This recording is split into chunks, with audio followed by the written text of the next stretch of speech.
Well, going back some years before the release, our group, and I'm a member of a group of retired intelligence officers, former and retired intelligence officers. Yeah. And we've been together since the late 90s. And we're trying to get disclosure out. That's why I speak at UFO conventions. We met Senator Reid when he was in the Senate. Senator Harry Reid from... And this is kind of where it started, yes? Right, in the Senate. He was a majority leader, actually, at the time we met him during the Bush administration. We met him at a conference. It was somewhat quasi-private conference in Salt Lake City. And he came in to be a guest speaker. And there were only about 80 people in the room, and almost all of them were the retired intelligence officers. Right. And this was in 2006, 2007 timeframe. And he brought up the Nimitz incident, which has happened. Oh, right. It happened Yes. a couple years prior to that. And very few of us in the room knew about it. I mean, there was some other, I didn't know about it at the time, but some others did. And then jump ahead, we were invited to a small meeting of a couple of us other senators, both he's a Democrat. Yeah. Harry Reid's a Democrat, but also some Republicans. We went to Washington, D.C., actually Landover, Maryland, and we sat down and talked in a room. And this is just before the ATEP stuff came out. Right. And then he didn't tell us it was coming out, but he kind of hinted that the Navy was going to present something. Okay. And then, of course, it happened. Of course, we were somewhat startled by it, the fact that it was almost sanctioned and the way it was presented. Yeah. And straight to the newspapers, of course. Straight to the newspapers. Which is unheard of normally, Right. especially those newspapers. Of course. But if you want to dig back after the release, there was a radio program in Washington, D.C., a morning show. It was a male and a woman and a man doing a show, and they were interviewing this Pentagon spokesman. Oh, right.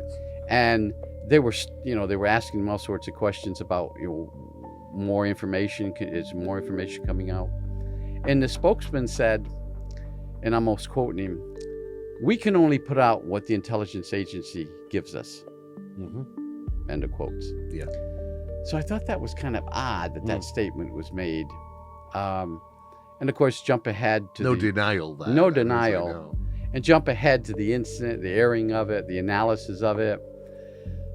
I was never in the Navy. I was Air Force. So, but there were intelligence officers that had been in the Navy. In fact, we had a admiral, a one-star admiral, a one-stripe admiral, they call him, rear admiral, on our group. And when he analyzed it, the first thing he said was, when the information came out that the F-18s that were supposed to be on alert protecting. We have contact already. Wow, this is turned off. That's okay, Richard. Yeah, I don't know Your as friends they're are not just listening letting in, Your yeah? friends are just letting you know they're around, Richard. Wow. Yeah.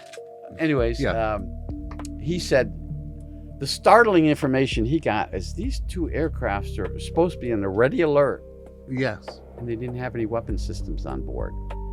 And now jump ahead to that. Well, they didn't know. No, that's They right, didn't. Jump ahead to the Navy lieutenant who's now a bank manager in Provo, Utah, who comes out. He was there at the time and says, 2 days before this happened, some civilians came on board the aircraft, ordered that all weapon systems be turned off. The aircraft's unarmed for this incident. Why do you think that would be? I don't know. I'm going to jump ahead to Mike. I think we should Mike- go over to Mike's Mike's No, going to tell Mike, us. I know that you've got a keen nose for well, these let's things. say Yeah? if you were, you had a secret unmanned combat air system, like the Joint Unmanned Combat Air System X-47B that I was consulting on 2003 or I so. remember the X-33 years back. Or which is basically a drone aircraft, Yeah. military drone, not the little kind that you fly around your sailboat and put YouTube videos on, but the big kind, the big stuff. But let's say you had one that was more sophisticated than than the publicly being developed ones, like the one I worked on. And you wanted to test it. It seems to me that you would test it in probably a military testing range, which would be, I don't know, somewhere off San Diego where this stuff all happened. And you probably wouldn't tell your own military guys that you were going to test it. And it's weird because there's descriptions of, oh, there was something in the water there was a bunch of foam or something in the water. There was like a ship or something, and they don't know what that was. Well, to me, that's the carrier. So what you do is you put this thing on a little mini carrier to launch this drone. You probably launch it remotely. You want to test your systems, and you want to see how the military reacts. So basically, it's just like when you've got say an army squad that goes out for a hike in the forest. You're not going to tell them halfway through that they're going to be suddenly jumped by another team of soldiers. Exactly. You want a realistic thing to unfold to see how people react. Exactly. And the things I see on the video are not more sophisticated than the program I was working on in 2003. And so I would say it's about the same performance envelope, and it looks like that's what I think this really was. And now that I know what he just told us, what Richard just told us, I'm like, okay, that reinforces it even stronger. Well, yeah, I mean, it does. I mean, the more you actually look into this, the more things start screaming back at you. It isn't exactly what it might be, or how it's being explained to be. One interesting thing I did come across was a document, an Israeli document, official document. Now, the Israeli documents, in regarding UFO incursions and things, they don't hide the fact that they put UFO on the documents.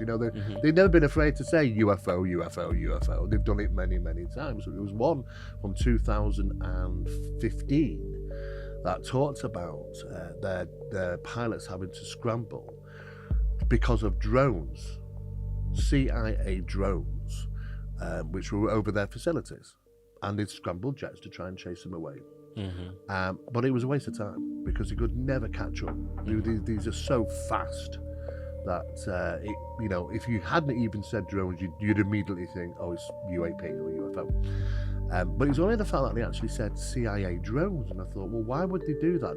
They'd have no problem saying UFO in the back, many times before, but actually saying CIA drones monitoring their facilities, and it was a waste of time even them scrambling the jets because they were just outmaneuvered with incredible speeds and incredible maneuvers. Yeah, because the airframe can take so much more than a pilot can. So it's literally like a video game. There's a guy sitting somewhere in a room in California flying this thing around, probably. Or it could, the artificial intelligence is good enough that they could probably just fly independently. But, you assume there's a pilot remotely connected via satellites, and that airframe can take far more punishment than a human being can. Well, I remember when I first saw the images, and these are detailed drawings, which was first done, the first documentary from somebody who had interviewed the pilots, and they had drawn for them what the Tic Tac looked like. There were some unusual prong things underneath it. Now they seem to have disappeared on everything further I've seen. I only originally saw them in the kind of first bits of information that came out. And I did actually look at them, and I thought to myself, they look a lot like Pitot tubes. They do. Strangely enough. Yeah, and what for the audience, do you know what Pitot tubes are? Can you explain what Pitot tubes are for? And you tend to find them on those type of unmanned piloted vehicles, for GPS, and gives you all sorts of different things. And I thought, well, it's got 4 of them on, and I thought that's unusual. It doesn't look. I don't see many things like that on what you might refer to as alien tech. Not a lot of antennas and landing gear. You don't usually see that. So you're right. But there are people that said that they've seen some of these things, and of course I've got some recordings which we've seen from Mexico, the shorelines of Mexico. So there are some things flying around, and they are unusual the way they move, and they are silent. But the big question is, are they truly UAP or UFOs, as they want to say?